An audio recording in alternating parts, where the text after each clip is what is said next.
अस्सलाम वालेकुम, आदाब। मैं हूं खलीफ फरहाद। वर्ल्ड न्यूज़ में नेशनल व इंटरनेशनल खबरों की तफसील जानने के लिए शुरुआत करते हैं हेडलाइंस से। शेख हसीना वाजिद को ज़बरदस्ती मुल्क से निकाल देने की खबरों को नई बांग्लादेशी हुकूमत के फॉरेन मिनिस्टर ने किया मुस्तरद। कहा, हसीना वाजिद अपनी मर्जी से छोड़कर गई हैं मुल्क, दोबारा आने की देते हैं दावत।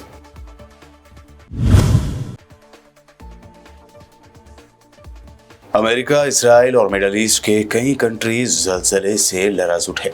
अमेरिकी शहर लॉस एंजल्स में आया 4.4 शिद्दत का ज़लज़ला।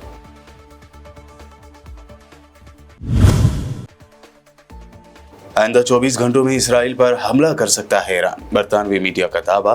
अपना मजहबी त्योहार तेशाबाव मना रहे हैं यहूदी। अमेरिका को भी यकीन कभी हो सकता है ईरानी अटैक। पुलिस ड्यूटी के दौरान दाढ़ी रखने के लिए मुस्लिम कांस्टेबल को कर दिया गया सस्पेंड। सीजीआई चंद्रचूड़ ने खबर सुनते ही फौरी दी तारीख और समाज पर जाहिर की रजामंदी।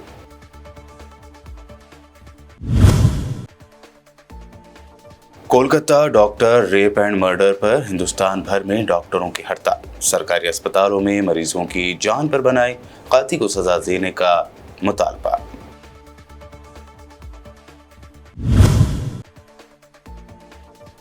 और क्रिकेटर शिवम दुबे की वाइफ अंजुम खान ने बीजेपी खातून लीडर नाजिया इलाही पर नबी की शान में गुस्ताखी के लगाए इल्जाम। इंस्टा स्टोरी पर लोगों से एहतजाज दर्ज करवाने की अपील की।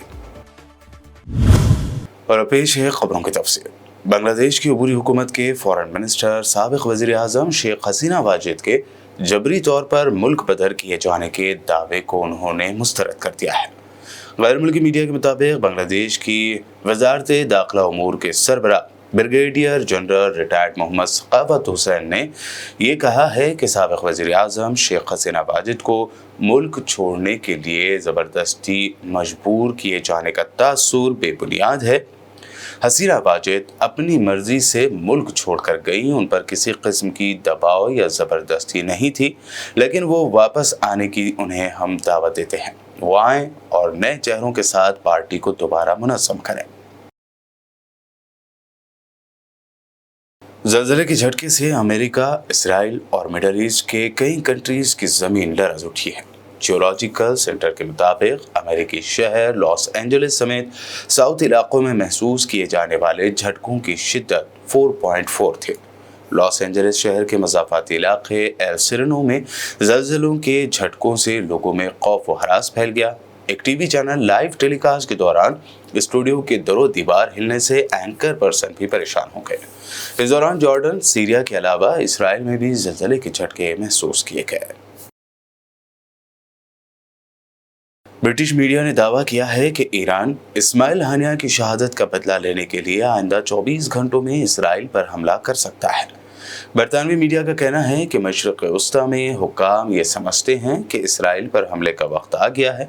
मीडिया रिपोर्ट्स में बताया गया है कि इसराइली शहरी आज अपना मजहबी त्योहार तेशाबाव मना रहे हैं। अमेरिका की कौमी सलामती के एडवाइज़र जॉन किर्बी ने भी ईरानी हमले के हवाले से खबरदार करते हुए कहा है कि अमेरिका को इसराइल पर बड़े हमले के हवाले से तैयार रहना होगा। ब्रिटिश न्यूज़पेपर के मुताबिक अमेरिकन प्रेसिडेंट जो बाइडेन भी इसराइल पर ईरानी हमले की तवक्को रखते हैं। उन्होंने तेहरान को लास्ट मैसेज भी जारी किया है कि ऐसा ना करें। दूसरी जानिब इसराइल में ईरानी हमले के पेश नज़र हंगामी सूरत हाल है। जगह जगह फील्ड अस्पताल बनाए गए हैं और अंडरग्राउंड बंकर को भी खोल दिया गया है। उधर गजा की पट्टी के साउथ में जारी लड़ाई में एक इसराइली फौजी हलाक हो गया है। इसराइली फौज के ऐलान के मुताबिक 19 साला सार्जेंट उमर जेन्सबर्ग इतवार के रोज मारा गया। उसका ताल्लुक किरियात तिफोन की यहूदी बस्ती से है। इससे पहले इसराइली फौज ने इतवार के रोज ऐलान किया था कि वो गजा की पट्टी के साउथ सिटी रफा में अपना ऑपरेशन जारी रखेगी। एक इजरायली अखबार ने 4 अगस्त को शाये होने वाली एक रिपोर्ट में बताया था कि गजा की पट्टी में 11 माह से जारी तवील लड़ाई में इसराइली फौज के कम अज कम 10,000 फौजी हलाक या जख्मी हो चुके हैं। ये तादाद इजरायली डिफेंस मिनिस्ट्री की मालूमात के मुताबिक है।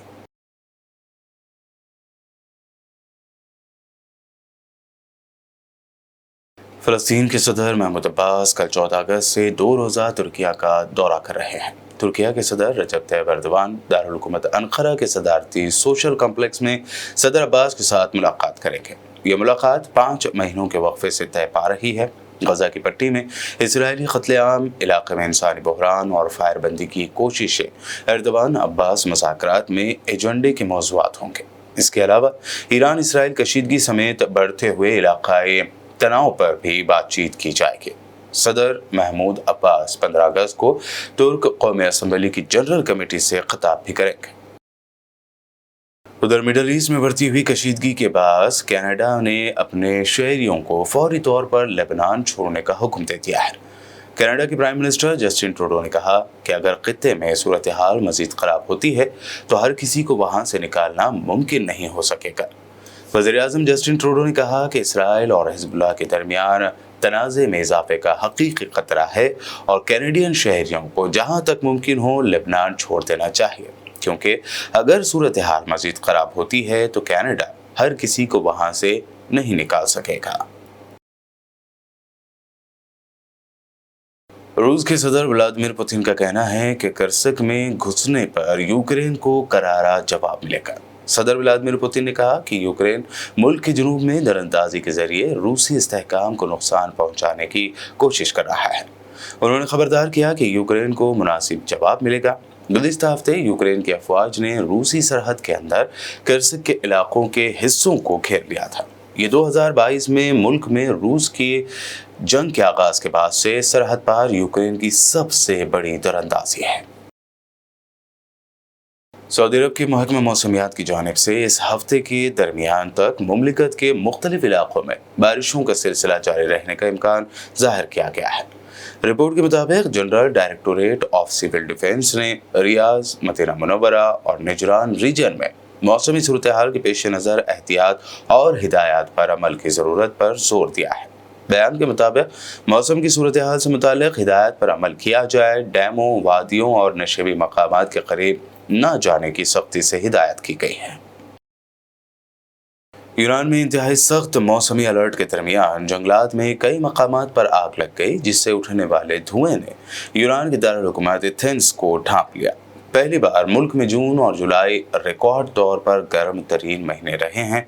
फायर हुकाम ने बताया है कि इस आग पर काबू पाने के लिए 250 फायर फाइटर्स की एक फोर्स, आग बुझाने वाली 66 गाड़ियां, 12 फायर फाइटिंग तैयारियों और 7 हेलीकॉप्टर शामिल हैं। इसके साथ साथ मकामी रिहायशियों को इनखला की हिदायत भी जारी की गई है।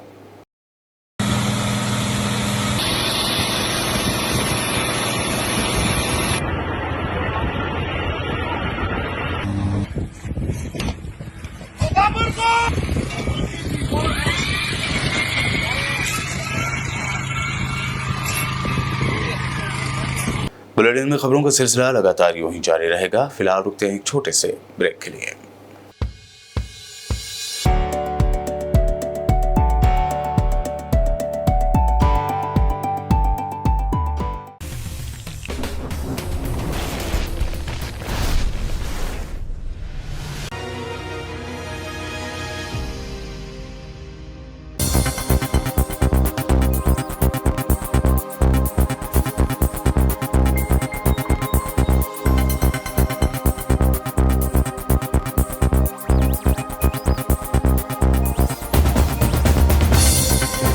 ब्रेक के बाद आइए अब देखते हैं अहम नेशनल न्यूज़। सुप्रीम कोर्ट मुस्लिम पुलिस कांस्टेबल की उस दरख्वास्त पर समाअत को तैयार हो गई है जिसमें उन्होंने ड्यूटी पर दाढ़ी रखने के लिए सस्पेंड किए जाने का मुद्दा उठाया। उन्हें ड्यूटी पर दाढ़ी रखने के लिए नौकरी से सस्पेंड कर दिया गया था, जिसे लेकर उन्होंने दरख्वास्त दाखिल करके एहतजाज किया कि क्या ऐसा करना आइन के तहत मजहब पर अमल करने के बुनियादी हक की खिलाफ वर्जी है। Chief justice DY Chandrachud, justice JP पार्थिवाला और जस्टिस मनोज मिश्रा की बेंच ने इस मुद्दे पर गौर करने की रजामंदी जाहिर की है।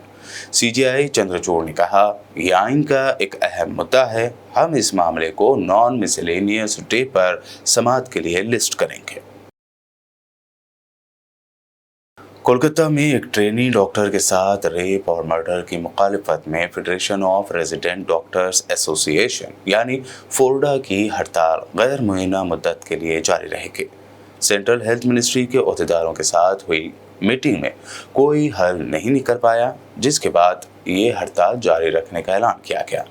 कोलकाता में हुई इस भयानक वारदात की मुखालिफत में मुल्क भर के सरकारी अस्पतालों के रेजिडेंट डॉक्टर पीर को गैर मुय्यना मुद्दत की हड़ताल पर चले गए, जिससे ओपीडी और गैर इमरजेंसी सर्जरी समेत ऑप्शनल सर्विसेज मुतासर हुई हैं। ये हड़ताल फोर्डा की कॉल पर की गई है। दूसरी जानिब डॉक्टरों की हड़ताल से सरकारी अस्पतालों में मरीजों का बुरा हाल हो रहा है।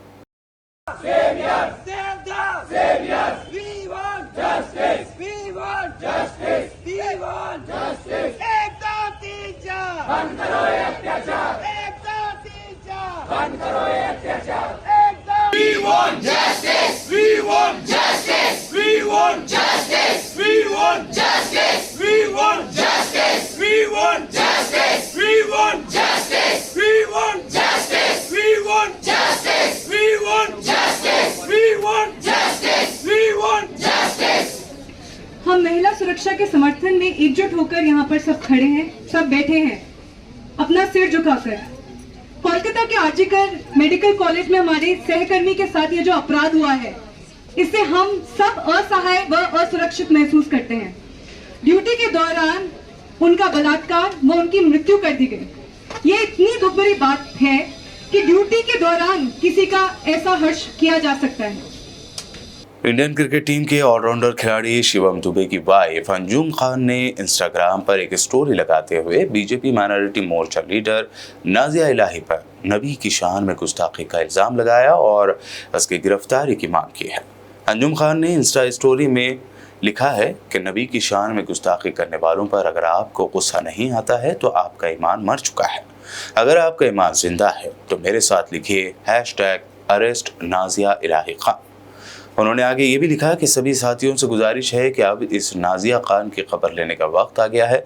मुसलमानों के खिलाफ बोलते बोलते अब ये हमारे आका नबी के खिलाफ भी बेहुदा बातें कर रही हैं। हालांकि पोस्ट के वायरल होने के बाद शिवम दुबे की वाइफ अंजुम खान ने इस स्टोरी को डिलीट कर दिया है। मशहूर कॉमेडियन मुनव्वर फारूकी के खिलाफ कोंकणी अवाम के जज्बात मजरूह करने का इल्ज़ाम लगाया है। एक शो के दौरान मुनव्वर फारूकी कोंकणी लोगों के बारे में बात करते नजर आए। इस दौरान उन्होंने कहा था कि कोंकणी लोग दूसरों को बेवकूफ़ बनाते हैं। इसके साथ ही कुछ गैर मुहज़्ज़िब अल्फाज इस्तेमाल करने का मुनव्वर फारूकी पर इल्ज़ाम लगा। इसके बाद सोशल मीडिया पर उन्हें ट्रोल किया जाने लगा। बढ़ती मुखालिफत के बाद मुनव्वर फारूकी ने सोशल मीडिया पर आकर कोंकणी आवाम से माफ़ी मांगते हुए कहा कि उनका इरादा किसी भी तरह से किसी भी तबके को ठेस पहुँचाने का नहीं था। हाय दोस्तों, मैं यहाँ पे कुछ क्लियर करने आया था, एक्सप्लेन करने भी आया था। और एक कुछ वक्त पहले एक शो हुआ था और जिसमें जोक भी नहीं कहेंगे, क्राउड वर्क हो रहा था, ऑडियंस से इंटरेक्शन हो रहा था। एंड उसके चलते कोकन के बारे में कुछ बात निकली और मुझे पता था कि तलोजा में बहुत कोकनी लोग रहते हैं बिकॉज मेरे बहुत सारे फ्रेंड्स हैं। लेकिन उसको थोड़ा आउट ऑफ कॉन्टेक्स्ट गया है वो चीज़ लोगों के लिए कि उनको लगता है कि मैंने कोकन के बारे में कुछ बुरा बोला है, कि मैंने कोकन का मजाक उड़ाया। तो नहीं दोस्तों, मेरा इंटेंशन बिल्कुल वो नहीं है। मैं अभी भी वही कहना चाहूँगा कि मेरा जो वो इम्प्रोव था, वो क्राउड वर्क था, उसमें कॉन्वर्जेशन में ही वो चीज़ मेरे मुंह से निकली। लेकिन मैंने अभी देखा कि कुछ लोग हर्ट हो रहा है और मैं as a stand up comedian और जो मेरा काम है हंसाने का, मैं नहीं चाहता कोई भी हर्ट हो। और मैं बिल्कुल नहीं चाहूँगा कि कोई किसी भी एंगल से हर्ट हो। तो मैं तहे दिल से आप लोगों से माफ़ी मांगना चाहूँगा कि सॉरी आपको जिसको भी हर्ट हुआ है। मैंने जिस पे जोक किया था वो लोग ने भी बहुत इन्जॉय किया था और शो पे भी बहुत सारे सब लोग थे, मराठी लोग थे, मुस्लिम लोग थे, हिंदू लोग थे, सब लोग थे। बट अब इंटरनेट पे जब इस तरह की चीज़ आती है और ऐसी चीज़ हमारे सामने आती है तो पता चलता है। तो अगेन मैं यही कहना चाहूँगा कि हर्ट करने का कोई इंटेंशन नहीं था। मैं आप सबसे दिल से माफ़ी मांगता हूँ। जय हिंद, जय महाराष्ट्र। दिल्ली के डिप्टी सीएम मनीष सिसोदिया ने मीडिया से बात करते हुए कहा कि बीजेपी मुझे जेल भेजकर भी दिल्ली में तालीमी इनकलाब को रोक नहीं पाई। पिछले 17 महीने से मैं अपनी ज़िंदगी में जो चीज़ मिस कर रहा था स्कूलों में जाना, बच्चों से इंटरेक्ट करना, उनके साथ बैठना, हंसना, बोलना, टीचर्स के साथ में बात करना, समझना, फिर एजुकेशन के सपने देखना, वो मैं अपनी ज़िंदगी में मिस कर रहा था, स्कूल में जाना। तो आज मुझे बहुत खुशी है कि भगवान ने मुझे फिर से मौका दिया और मैं वापस स्कूलों में आया हूँ, बच्चों के बीच में आया हूँ। मैं बहुत बार वहाँ ये सोचता रहा कि बच्चे तो भगवान का रूप होते हैं और वाकई भगवान ही हैं, तो सुबह सुबह अपने भगवान से जाके मिल लो। तो आज मैं अपने भगवान से मिल लिया आके, मुझे बड़ा अच्छा लगा। और मैं एजुकेशन मिनिस्टर आतिशी जी के साथ आया और मुझे बहुत खुशी है कि पिछले 17 महीने में दिल्ली सरकार में एजुकेशन का जो काम चल रहा था पहले से, उसको और गति दी है। यहाँ बच्चों से मिलके भी पता चला, टीचर्स से मिलके भी पता चला, और मैं वहाँ बैठ के न्यूज़पेपर में भी देखता रहता था कि जिन स्कूलों के जिन ज़मीनों पर मैं पत्थर उद्घाटन का शिलान्यास का पत्थर लगा के गया था, वो स्कूल अब बन के भी तैयार हो गए और उनका उद्घाटन भी मैडम ने कर दिया, आतिशी जी ने, शिक्षा मंत्री के रूप में। ये मेरे लिए वहाँ बहुत सुकून की बात होती थी। और अब मैं आके आतिशी जी से डिस्कस किया तो मुझे और अच्छा लगा ये जान के कि इस दौरान 20 नए स्कूल और स्कूल बिल्डिंग्स शुरू हो गए। 18 या 14 SOSC नए 18 नए SOSC शुरू हो गए। एक नया स्पोर्ट्स स्कूल अपने आप में एक इंडिया में यूनिक तरीके का स्पोर्ट्स स्कूल शुरू हो गया। वहाँ बच्चे स्पोर्ट्स की पढ़ाई कर रहे हैं। जो हमारा arm forces preparatory school Kejriwal ji के मार्गदर्शन में बना था, उनके सपने के अनुसार कि हमारे बच्चे देशभक्त बच्चे निकलें और वो आर्मी में जाएं, आर्म फोर्सेस में जाके सेवा करें। तो मुझे बहुत खुशी हुई ये जान के कि आर्म फोर्सेस प्रिपरेटरी स्कूल के पहले बैच में, जिसमें 64 बच्चे थे 12वीं क्लास में, उसमें से 32 NDA में क्वालिफाई हुए पहले टेस्ट में, और उसमें से 8 फाइनली जाके NDA क्रॉस करके सेकंड लेफ्टिनेंट बन रहे हैं अब। तो 64 बच्चों में के पहले बैच में 64 बच्चों के पहले बैच में से 8 बच्चे दिल्ली के सरकारी स्कूल से सीधे जाके NDA क्रॉस करके सेकंड लेफ्टिनेंट बन रहे हैं। आई थिंक इतना तो देश के किसी स्कूल से अब तक नहीं होगा, किसी एक स्कूल से। तो ये सारा काम एजुकेशन में हुआ और मैं वहाँ यही प्रार्थना करता था कि मुझे भले ही इन लोगों ने जेल में डाल दिया है, इनकी मंशा भले ही इस एजुकेशन क्रांति को रोकने की हो, लेकिन ये रुके ना। मेरी भगवान से यही प्रार्थना रहती थी कि बाकी सब चीज़ें चाहे रुकें, आगे बढ़ें, कैसे हों, उसके लिए लड़ते रहेंगे, लेकिन भगवान ये एजुकेशन की जो रेवोल्यूशन शुरू हुई थी, शिक्षा की क्रांति, ये ना रुके। और ये रुकी नहीं। ये यहाँ के भी मैं देख रहा हूँ, मेरे लिए पर्सनली बहुत एनर्जाइजिंग है सारी चीज़ें, लेकिन बीच बीच में मैं अखबारों में देखता रहता था, खबरों में पढ़ता रहता था कि शिक्षा क्रांति रुकी नहीं है, बल्कि बहुत तेजी से आगे बढ़ रही है दिल्ली। एंटी करप्शन ब्यूरो यानी ACB ने आंध्र प्रदेश के साबिक मिनिस्टर और YSR कांग्रेस पार्टी के लीडर जोगी रमेश के घर की तलाशी और एग्रीगोल्ड लैंड घोटाला मामले में उनके बेटे जोगी राजीव को गिरफ्तार कर लिया। ACB के 15 अहदेदारों ने सुबह करीब 5 बजे NTR जिले के इब्राहिमपट्टनम में जोगी रमेश के घर की तलाशी शुरू की। एग्रीगोल्ड लैंड स्कैम मामले में CID की जानिब से दर्ज FIR में जोगी राजीव मुलजिम नंबर 1 है। చంద్రబాబు దమన నీతి నశించాలి, చంద్రబాబు దమన నీతి, డౌన్ డౌన్ రెడ్ బుక్ రాజ్యాంగం, లానీ జోగి రాజ్యం జనాలు సార్ ఎలా చూస్తారు? మీరు నిజంగా ఈ భూమి అక్రమాలు పాల్పడ్డారా? కొనుక్కున్నట్టే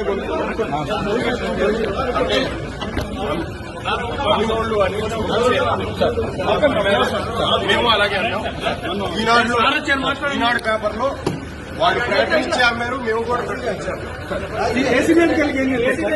ప్రభుత్వం కక్ష సాధింపు చర్యగా ఆదాయం మీద కక్ష పూరితంగా అరెస్ట్ చేస్తా ఉన్నారు. ఎలా ఫైట్ చేయబోతున్నారు? చాలి రెడ్ బుక్ రాజ్యాంగం, ఇదే మీ రాజ్యం, ఇదే మీ రాజ్యం, ఇదే మీ రాజ్యం, ఇదే మీ రాజ్యం, ఇదే మీ రాజ్యం. और अब आखिर में हेडलाइंस पर डालते हैं एक और नजर।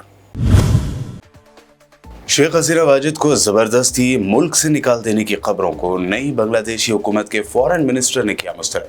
कहा, हसीना वाजिद अपनी मर्जी से छोड़कर गई हैं मुल्क, दोबारा आने की देते हैं दावत।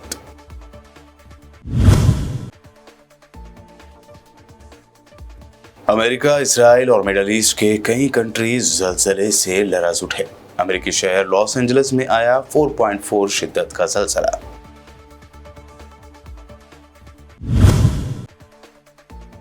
आइंदा 24 घंटों में इसराइल पर हमला कर सकता है ईरान। बरतानवी मीडिया का दावा। अपना मजहबी त्योहार तेशाबाव मना रहे हैं यहूदी। अमेरिका को भी यकीन कभी हो सकता है ईरानी अटैक। पुलिस ड्यूटी के दौरान दाढ़ी रखने के लिए मुस्लिम कांस्टेबल को कर दिया गया सस्पेंड। सीजीआई चंद्रचूड़ ने खबर सुनते ही फौरी दी तारीख और समाज पर जाहिर की रजामंदी।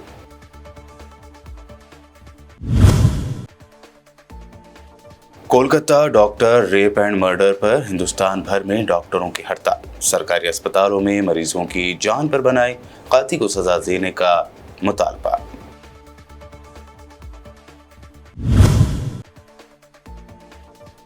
और क्रिकेटर शिवम दुबे की वाइफ अंजुम खान ने बीजेपी खातून लीडर नाजिया इलाही पर नबी की शान में गुस्ताखी के लगाए इल्जाम। इंस्टा स्टोरी पर लोगों से एहतजाज दर्ज करवाने की अपील की।